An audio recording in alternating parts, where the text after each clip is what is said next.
नमस्कार, मी संदीप देसाई. न्यूज 18 लोकमत विशेषमध्ये आपल्या सगळ्यांचं स्वागत. बुलेटिनच्या सुरुवातीला बातमी मुंबईकरांचा प्रवास गारेगार करणाऱ्या एसी लोकलची. मध्य रेल्वेच्या ट्रान्स हार्बर मार्गावर एसी लोकल सेवा सुरू झालेली आहे. पनवेल ते ठाणे दरम्यान ही लोकल दिवसभरामध्ये 16 फेऱ्या मारणार आहे.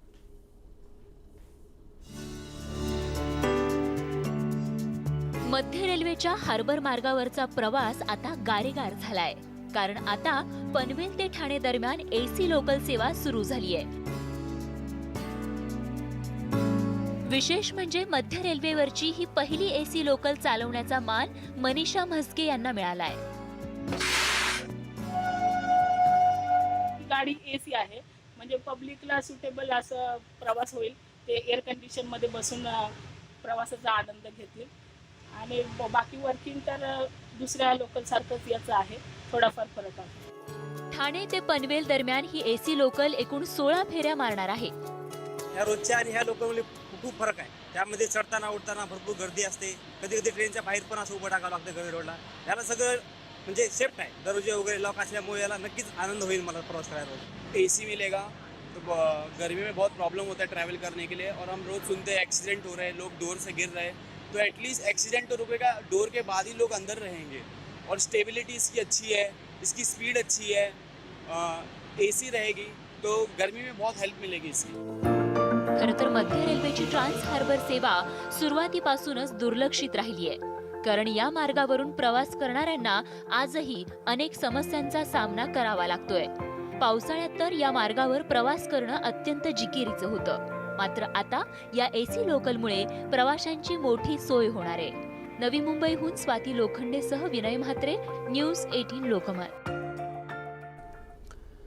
तर मुंबई शहराचा ट्रॅफिक जाममध्ये जागतिक क्रमवारीमध्ये 4था क्रमांक लागतोय. मुंबईकर इतका हैराण झालाय की अनेकदा गर्दीच्या वेळी गाडी चालवणं म्हणजे आयुष्यातील अनेक तास वाया घालवण्यासारखं आहे. एका संस्थेच्या सर्वेक्षणातून समोर आलंय की एका वर्षातील 8 दिवसांपेक्षा अधिक काळ तो ट्रॅफिक जाम पायी वाया घालवतोय.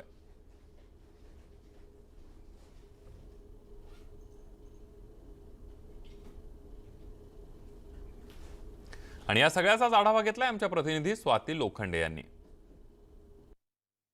पीक मध्ये ट्रॅफिक जाम मध्ये तुम्ही नेहमीच अडकत असाल, पण तुम्हाला हे माहिती आहे का की जगामध्ये मुंबई हे ट्रॅफिक जाम मध्ये अडकण्याचं खरं तर 4थ्या क्रमांकावर आहे.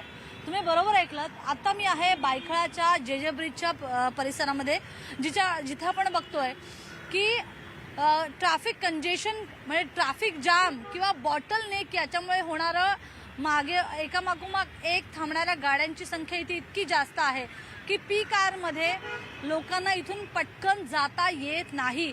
आणि खरं तर म्हणजे समजा तुम्हाला एका ठिकाणावरून दुसऱ्या ठिकाणी जायला 1 तास लागणार असेल, तर तुम्हाला तो 1 तासाच्या ऐवजी अधिकचा एक साधारणतः 1 तास 40 मिनिटं लागतात. आणि हा जो काही 40 मिनिटाचा वेळ आहे तो ट्रॅफिक जाम मध्ये जाणार आहे. आणि अशामध्ये खरं तर जगात बंगळुरू हे शहर सगळ्यात जास्त ट्रॅफिक जाम मध्ये अडकणारे आहे. आणि सगळं म्हणजे 4 नंबरवर मुंबई आहे. म्हणजे मुंबईकरांचे दर वर्षाला 8 दिवसांपेक्षा जास्त, बरोबर 8 दिवसांपेक्षा जास्त वेळ ही ट्रॅफिक जाम मध्ये अडकून पडायला त्यांची वाया जातात. आणि खरं तर हा ट्रॅफिक इंडेक्स आहे तो टॉमटॉम ट्रॅफिक इंडेक्स, ही जी खरं तर ॲम्स्टरडॅम मधली कंपनी आहे. तर या कंपनी दरवर्षी करते. आणि 2018 मधले जे साधारणतः आकडेवारी समोर आली त्याच्यानुसार 38 लाख वाहनं मुंबईच्या रस्त्यावर धावतात. पण मुंबईत सुरू असलेलं आता मेट्रोची कामं, वेगवेगळ्या रस्त्यांची कामं आणि त्याचबरोबर असे हे बॉटल नेक्स याच्यामुळे जर आपण बघितलं तर ट्रॅफिक जाममुळे मुंबईकर हा अत्यंत हैराण झालेला आहे.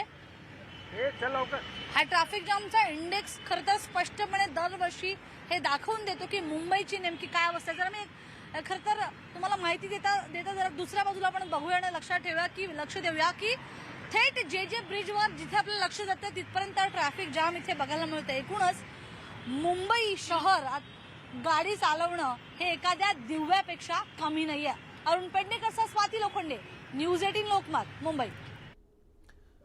आपण बघितलं मुंबईचा 4था क्रमांक लागतोय. जगातील सर्वाधिक वाहतूक कोंडी असलेल्या शहरांची यादी बघूयात. नेमकी कोणकोणती शहरं वाहतूक कोंडीनं ग्रासलेली आहेत. पहिल्या क्रमांकावर बंगळुरू, दुसऱ्या क्रमांकावर आहे फिलिपाईन्स मधलं मॅनिला, तिसऱ्या क्रमांकावर आहे कोलंबिया मधलं बोगोटा आणि 4थ्या क्रमांकावर आहे आपली मुंबई. 5व्या क्रमांकावर सुद्धा महाराष्ट्रातले शहर पुण्याचा नंबर लागतोय.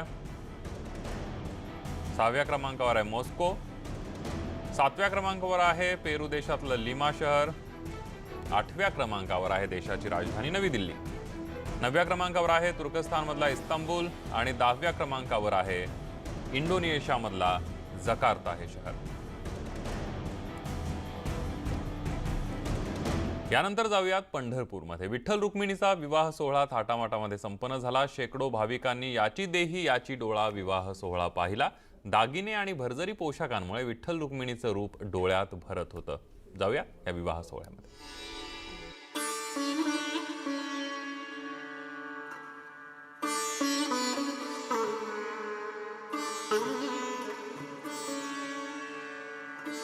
विठ्ठल रुक्मिणीचा विवाह सोहळा मोठ्या थाटामाटात संपन्न झाला.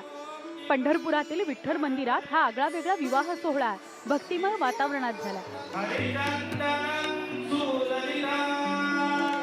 दरवर्षी वसंत पंचमीला विठ्ठल रुक्मिणीचा विवाह सोहळा पार पडतो. भगवंताचा विवाह सोहळा याची देही याची डोळा पाहण्याकरता गर्दी झाली होती. विवाह सोहळा संपन्न झाल्यानंतर सगळ्यांनी अक्षत टाकून आनंद साजरा केला. विठुरायाचा विवाह सोहळा अत्यंत आनंदानं साजरा केला. 6 दिवसापासून रुक्मिणी स्वयंवराची कथा इथं चालू होती. समग्र चरित्र रुक्मिणी स्वयंवराचं इथं सांगण्यात आलं. भगवंताला हळद लावण्यात आली. वाजत गाजत भगवंताला इथं आणण्यात आलं आणि भगवंताचा विवाह सोहळा अतिशय आनंदानं आज साजरा झाला.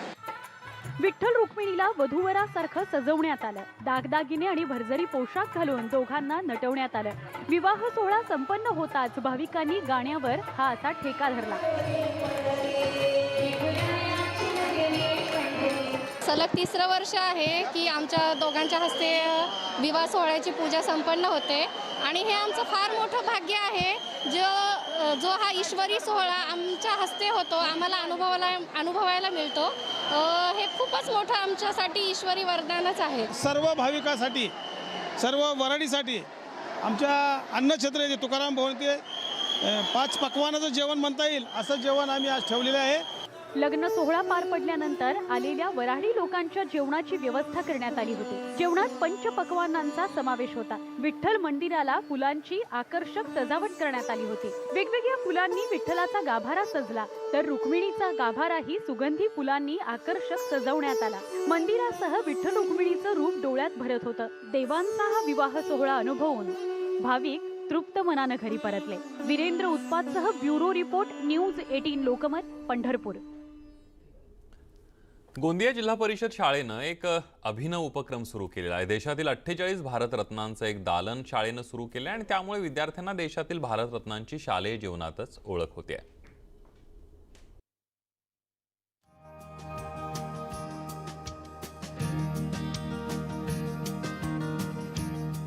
गोंदियातील जिल्हा परिषद शाळेनं एक अभिनव उपक्रम सुरू केलाय. देशातील 48 भारतरत्नांचे फोटो आणि त्यांच्याविषयीची संपूर्ण माहिती शाळेनं तयार केली आहे. सर्व भारतरत्नांची माहिती देण्यासाठी शाळेत एक सुंदर असं दालन उभं केलंय. या दालनाचं भारतरत्न दर्शन खोली असं नामकरण करण्यात आलंय. या खोलीचं उद्घाटन जिल्हाधिकारी डॉक्टर कादंबरी बलकवडे यांनी केलं. 1954 पासून ते 2019 पर्यंतच्या सर्व भारतरत्नांची माहिती आता पिंडकेश्वर जिल्हा परिषदेत पाहायला मिळणार आहे.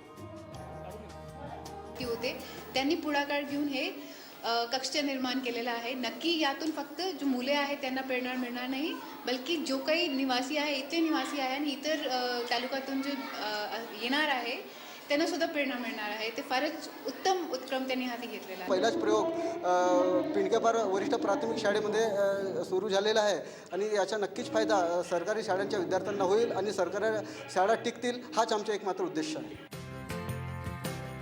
संपूर्ण भारतरत्नांची माहिती एकाच जागी मिळणार असल्यानं विद्यार्थ्यांनी आनंद व्यक्त केलाय. यातून प्रेरणा मिळणार असल्याचं विद्यार्थ्यांनी म्हटलंय. भारतरत्न माहीत होतं पण कोणाकोणाला मिळालं होतं आणि किती लोकांना मिळालं होतं हे माहीत नव्हतं. पण आता आमच्या शाळेत रत्न कक्षात सगळ्या 48 भारतरत्न मिळाले आहेत. त्यांना त्यांची फोटो पण लागले आहेत. त्यांनी अनेक कामे केली आहेत. त्यांना भारतरत्न मिळाले आहेत. जिल्हा परिषद शाळेच्या या उपक्रमाचं सर्व स्तरातून कौतुक होत आहे। आता या शाळेसारखा चांगला उपक्रम इतर शाळांनी सुरू करण्याची गरज आहे। प्रवीण तांडेकर, न्यूज 18 लोकमत, गोंदिया। यानंतर बातमी आहे उच्च न्यायालयानं दिलेल्या दणक्याची। पाणथळ जमीन प्रकरणी नागपूर, नंदुरबार आणि परभणी जिल्हाधिकाऱ्यांना सुनावणीसाठी हजर राहण्याचा आदेश उच्च न्यायालयानं दिलेला आहे। या 3 जिल्ह्यांमध्ये एकही पाणथळ जमीन नसल्याचा अजब दावा जिल्हा प्रशासनाकडून करण्यात आला होता। नागपूर, नंदुरबार आणि परभणी या 3ही जिल्ह्यांच्या जिल्हाधिकाऱ्यांना मुंबई उच्च न्यायालयात हजेरी लावावी लागणार आहे आणि त्याला कारणीभूत ठरलाय पाणथळ जमिनीविषयीचा सर्वेक्षण अहवाल। या 3ही जिल्ह्यांमध्ये पाणथळ जमीन नसल्याचा अजब दावा जिल्हा प्रशासनानं उच्च न्यायालयात केला होता। मात्र नजर चुकीनं ही माहिती सादर झाल्याचं सरकारी वकिलांच्या लक्षात आल्यानंतर कोर्टानं थेट जिल्हाधिकाऱ्यांनाच सुनावणीसाठी हजर राहण्याचा आदेश दिला। पाणथळ जमिनीच्या संवर्धनासाठी वनशक्ती संस्थेनं उच्च न्यायालयात एक याचिका दाखल केली आहे। 2013 मध्ये उच्च न्यायालयाने राज्यातील पाणथळ जमिनीचं सर्वेक्षण करण्याचा आदेश दिला होता। त्यामध्ये राज्यातील 15,865 पाणथळ जमिनींचं सर्वेक्षण करण्यात आलं। 759 पाणथळ जमिनींचं सर्वेक्षण होणं बाकी आहे। येत्या 2 आठवड्यांमध्ये हे उर्वरित सर्वेक्षणही पूर्ण केलं जाणार आहे। मात्र नागपूर, नंदुरबार आणि परभणी जिल्ह्यात पाणथळ जमीन नसल्याचा अजब दावा केला होता। आता भलेही नजर चुकीनं ही माहिती दिल्याची सारवासारव प्रशासनाकडून करण्यात आली असली तरी सरकारी कामातील हलगर्जीपणा पुन्हा एकदा उघड झालाय हे नक्की। मुंबईहून अजित मांढरेसह ब्युरो रिपोर्ट, न्यूज 18 लोकमत। ब्रेकनंतर आपलं पुन्हा एकदा स्वागत। ब्रेकनंतर बातमी नाशिकमधली आहे। वातावरणाच्या लहरीपणाचा नेहमी शेतकऱ्यांना फटका बसतो। यंदा तर प्रचंड थंडी असल्यानं नाशिकमधील द्राक्षचे उत्पादक शेतकरी आहेत ते मोठ्या संकटात सापडलेले आहेत। द्राक्ष बागा वाचवण्यासाठी शेतकरी आता शेकोटी पेटवून द्राक्ष वाचवण्याचा प्रयत्न करतात।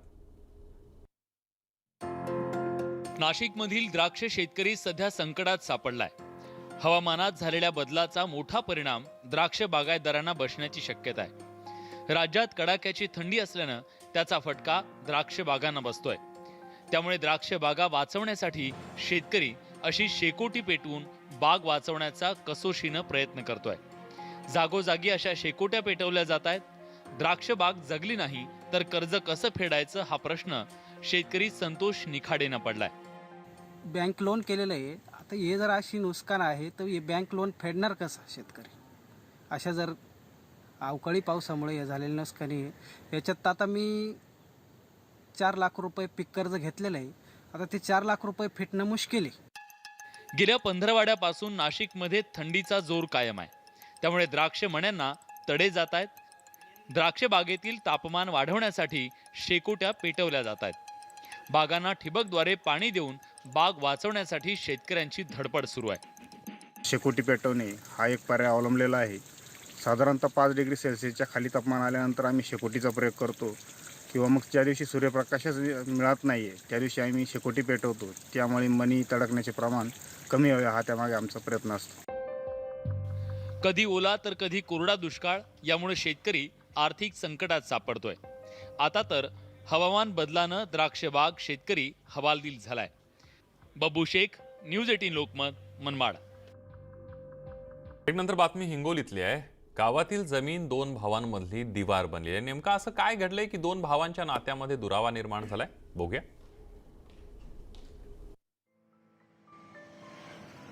गावांना जगाशी जोडणारा हा रस्ता नात्यांमध्ये मात्र दिवार बनलाय।